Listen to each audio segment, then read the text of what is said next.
What are some psychology experiments with interesting results? Story 1. White rats and black rats were raised separately without seeing each other. When a black rat was placed in the white rat's cage, the other rats ostracized him. When white and black rats are raised together and a new black rat is placed in a cage, the white rats accept him. So basically, rats are racist unless raised to accept differences. I wonder about this one. Rats don't like any other rats that aren't from their group. If you keep rats as pets, it's a whole big thing to introduce new rats into your old group. I imagine the results would have been similar no matter how they looked. Also, red-eyed rats have pretty bad eyesight. Story 2. The Monster Experiment. Although it's horrible how they left the children with mental health issues at the end, this experiment gave very good insight into parenting a child.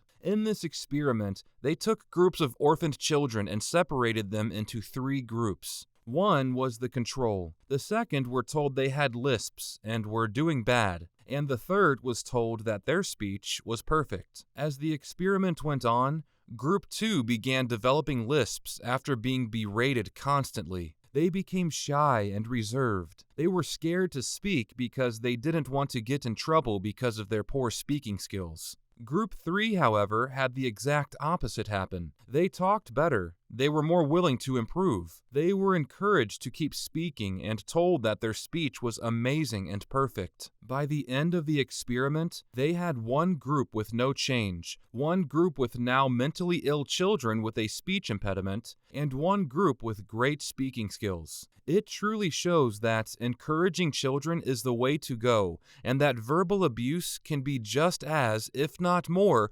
harmful as physical abuse. Story 3. Not entirely sure it fits into the category, but the Rosenhan experiment. 13 people feigned mental illnesses to get into mental hospitals, and all were admitted with different diagnoses. Then they assumed their normal personalities, but to be released, they all had to admit that they were mentally ill. There was a second part where a hospital challenged Rosenhan to send multiple fake patients to the hospital, and they would rate their patients on a scale of whether they think they were faking. They identified many possible fakers, but Rosenhan, in fact, hadn't seen anyone. Story 4. The Monopoly Study by Paul Piff. He basically brought 2 strangers into the lab together and had them play a game of Monopoly together. He randomly assigned one participant to start the game with twice as much money than the other, and that participant also got to roll both dice to get around the board, i.e., the other participant started with half the money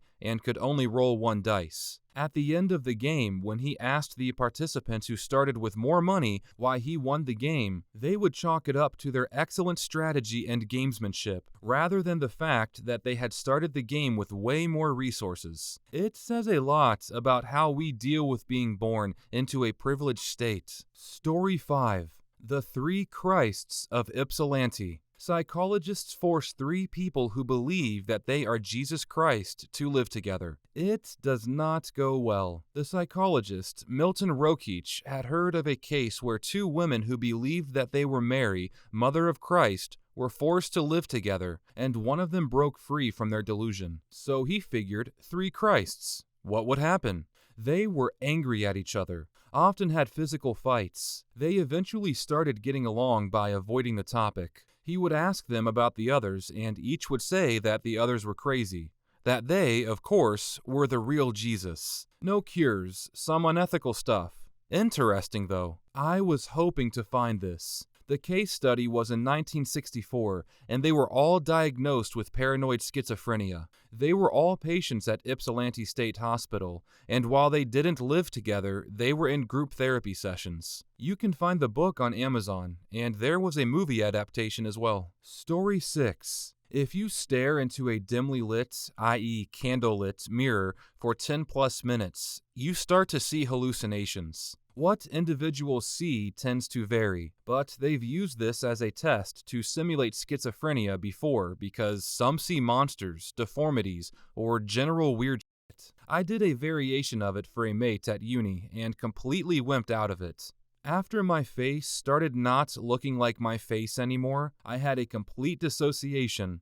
I stopped looking and just waited out the time. Story 7. I loved learning about infant development. My favorite was probably the development of depth perception, or perhaps the fear of heights. We are not born with it, but if I recall correctly, we develop it within the first year or so. Scientists created a raised square platform. Half of the floor was wood and the other half was glass. The actual surface of the floor, 1 meter or so below, was white with red polka dots. At varying intervals of age, the babies would be brought in and placed on the wood end and encouraged to crawl to their moms who were standing at the glass end of the platform. In early infancy, the baby crawls over there without giving a shit. At some point, though, they stop at the point where the wood meets the glass, or plexiglass maybe, showing that they recognize the difference in height and the fear of falling. Story 8. Reconsolidation. When you retrieve a memory from your long-term memory, it is susceptible to being manipulated. This can lead to memories being totally changed from the source. This is why eyewitness accounts cannot be fully seen as true. This knowledge is also being used to help people with PTSD by changing the negative memories they have of their particular trauma. Story 9. The influence of the color red in sports. Judges were shown a video of a taekwondo match and awarded more points to the red competitor versus the blue competitor. When the colors were digitally reversed, judges awarded more points to the other, now red, competitor. Edit. Since there's a lot more interest than I expected, here's some more info. Red may be a signal of dominance, as reddened skin is associated with higher testosterone, or possibly higher fertility in women. Wearing red may induce intrinsic psychological effects, which increase dominance in addition to altering the perception of others. Researchers found that putting red leg bands on birds increased dominant behavior, as they took the lion's share of the food. For my psychology degree dissertation,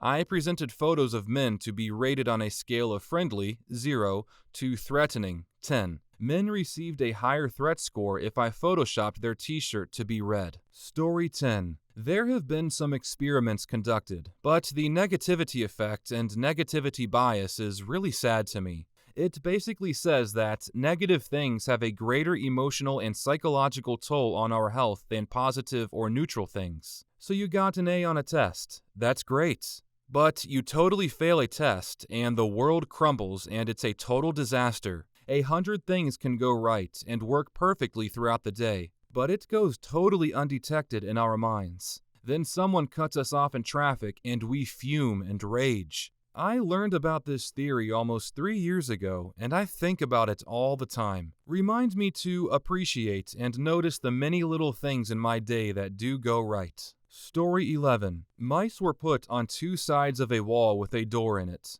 Only the right mouse could open the door. Slowly, they filled the left mouse's room with water, and eventually, when the right mouse saw them in danger, they opened the door. However, mice that had previously been on the left side and were now on the right, mice who had previously been wetted, opened the door considerably faster because they knew how unpleasant it was to be in the other scenario. Basically, mice have empathy. Story 12. It's not that psychopaths lack empathy, but rather, they have manual settings. A specific region of the brain lights up when people experience empathy. For most people, it's an automatic, subconscious response. But in a study where they showed emotional videos to psychopaths and none while scanning their brains, psychopaths would only light that region of the brain when specifically asked to feel for the character, while the control participants would light up automatically. Story 13. I just recently heard of a blindsightedness during one of my cognitive psychology classes. Basically, the area of the brain that processes what our eyes see is located at the back of the head, just where your skull starts to get smaller, towards your neck. Because of this, if you hit your head back there quite often, everything will go black for a moment before sight returns again. Sometimes, though, following severe trauma to this area of the brain, like after falling off a ladder onto a curb or something, a person is never able to see again. For a long time, it was assumed that the eyes were somehow incapable of seeing following the trauma, and that was why people were blind. However, it's been shown that it is just the processing of the images that is damaged. In other words, your eyes are still working away, viewing images, but your brain is unable to process the images, so you can't see them. Some experiments looking into this have found that people with damage to this area can still navigate around things in front of them, without realizing they're even doing it. So if you told someone with this damage to walk down a corridor and you placed obstacles in their way, they wouldn't be able to see the obstacles, but they could avoid bumping into them because their eyes are still able to view them and send signals to other areas of the brain to avoid knocking into things. This is known as blind-sightedness. Blew my mind a little, to be honest. Story 14. The car crash experiment. It demonstrated that the way investigators word a question has an immediate effect on the subject's memory of an event. It was part of a suite of studies by Elizabeth Loftus, with various other co-researchers,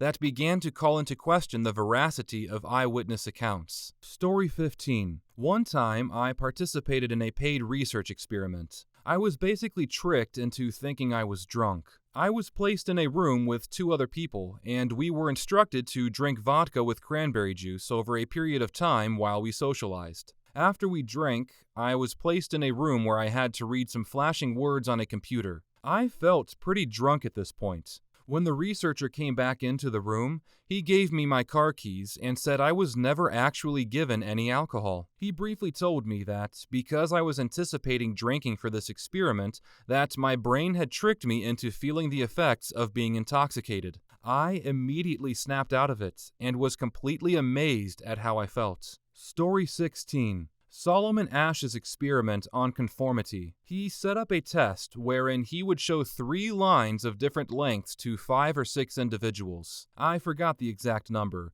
who had to state which line was the longest of the 3. The thing is, only the last individual is the participant, and the others are actors paid to answer in a specific manner. For the first few questions, they choose the correct answer, but later on they start choosing the wrong one. The participants are conflicted as to whether they will say the correct answer or conform to the wrong answer as to not be judged by others or due to self-doubt of their own answers. In the end, most do conform. It's really interesting since it shows how powerful conformity is in the face of doubt, up to a point that some even question their own sanity during the test. Another variation of the experiment also had interesting results. It had the same setup with 5 individuals, with the last person being the participant. However, this time, some of the actors say the wrong answer, while one actor says the correct one. There was an increase in participants who would choose the correct answer and avoid conformity. It shows how much doubt one can have on oneself when alone,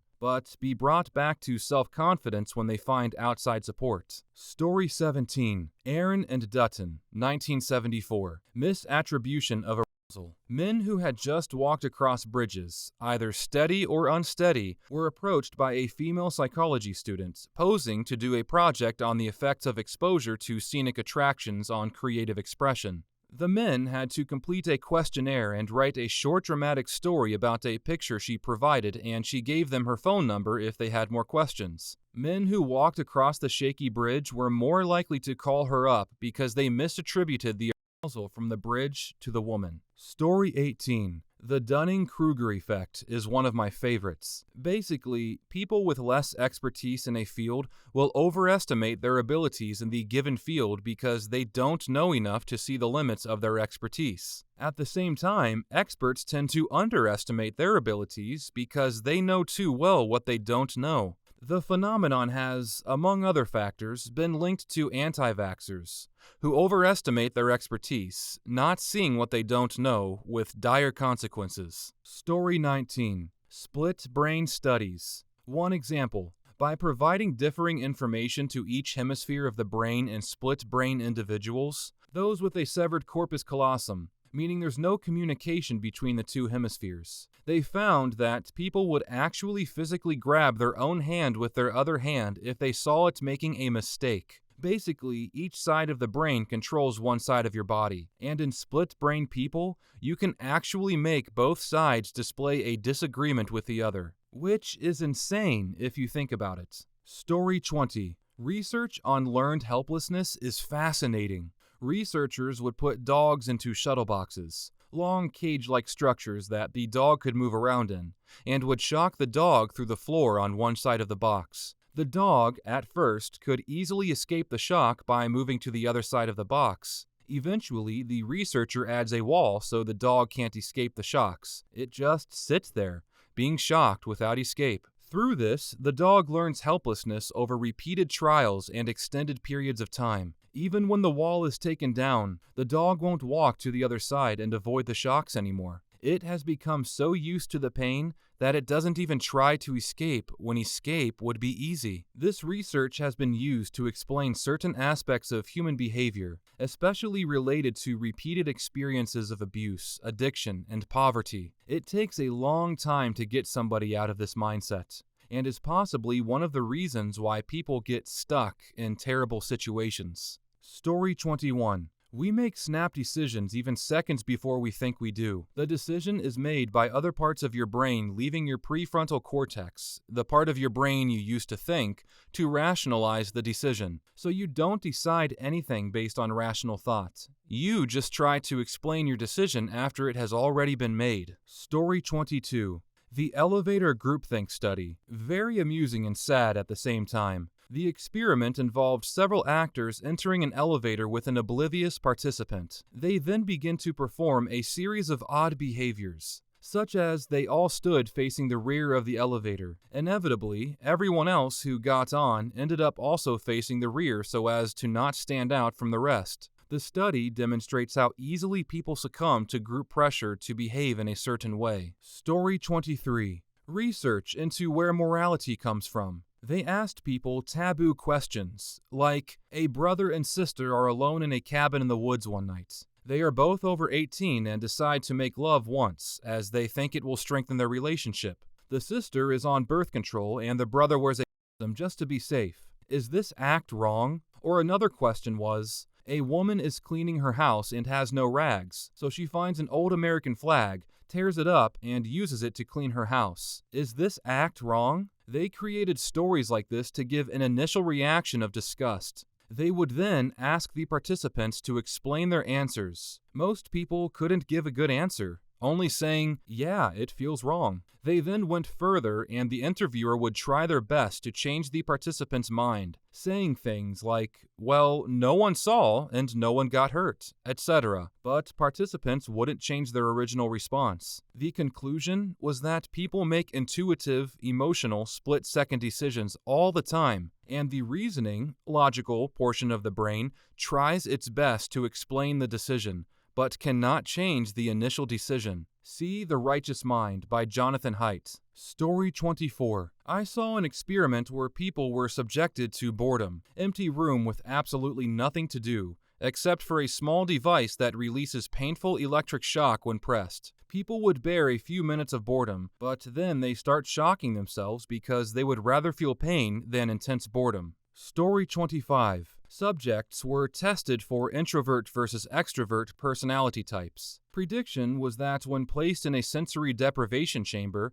the introverts would be able to handle it easily, while the extroverts would not. Exactly the reverse was found. Introverts became agitated quickly and performed all manners of self-stimulation. Extroverts quickly went to sleep. What the findings showed was that it's introverts who are the sensation seekers, needing stimulation from the outside world. Extroverts create their own internal sensation and project that out to the world. Story 26. Space rats. You probably know that if you drop a cat upside down, that they'll right themselves and land on their feet. Rats have this reflex too. Even baby rats have this reflex, however slower, which is tested by dropping them upside down in a tank of water. The baby rats will flip themselves upright as they float down through the water, before they are scooped out and dried off. It was assumed that all reflexes are innately coded for in their genes. A group of researchers from the developmental psychobiology field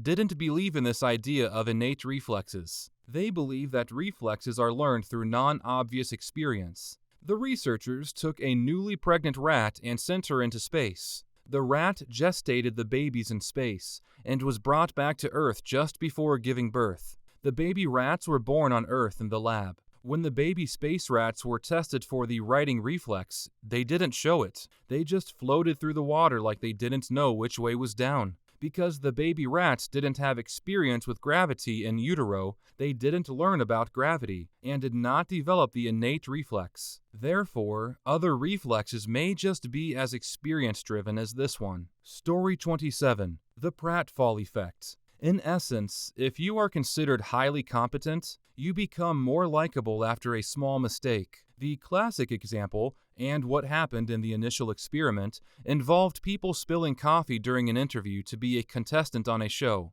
If someone demonstrated themselves to be intelligent and competent, they became more likable after spilling coffee on themselves. Anyone previously seen as average or less than ideal actually suffered from the blunder. Story 28. Henry Murray conducted experiments on Harvard students where he had them write an essay about personal beliefs and aspirations. He would shame them by repeatedly using this information. On one particular student, he noticed he had an acute response to a point that it traumatized him for life. This student was Ted Kaczynski, aka the Unabomber. He sent his bombs primarily focused on faculty from different institutions.